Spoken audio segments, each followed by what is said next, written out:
Greetings and welcome to another impressions video here at Words About Games, and today we're going to be looking at Dreams, or more specifically, the creation tools found in Dreams.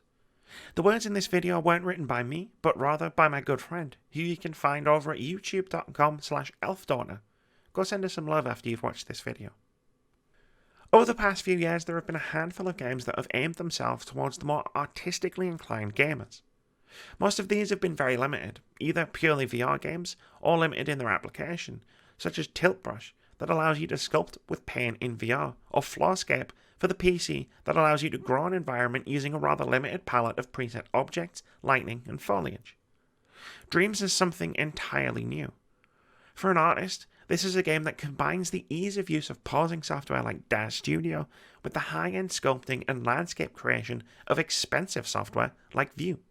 I do highly recommend taking some of the beginner courses before trying to create your first dream, however, as while I found the controls to be easy to use, I do think they take a little bit of getting used to. Luckily, this is fully customizable, and you can change between any of the three methods of controlling your cursor, named an imp, at any time.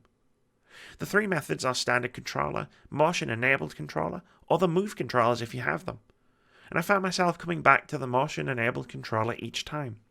Entering into the dreamscaping software, you're presented with a blank canvas. The first and simplest mode of crafting your scene is the stamping mode, where you can stamp, resize, and edit items that have either been created by the Dreams team or by members of the community, which is great for just chilling out and creating a scene using pre-made elements. It's easy to search and find any element that fits your vision, and if there isn't one that's quite right, well, then it's time to break into the other modes available, which enable you to, from the simplest to the most complex, change colours and materials to sculpting, fully rigging, and animating anything in your scene. I have to admit that rigging and animation is a little beyond me still, but I love the sculpting abilities, which remind me very much of a high-end and expensive PC application called ZBrush. The sculpting tool enables you to lay in a shape like a sphere, for example, and then build on and subtract from it as if it was a traditional medium like clay. Once you finish creating your sculpted item, you can then use it in your own creations or release it to the Dreams community for others to use. If you're interested in the sculpting aspect, then I would recommend using the move controllers, as that gives you a little more finesse and control when dealing with the clay in a 3D space than the controller.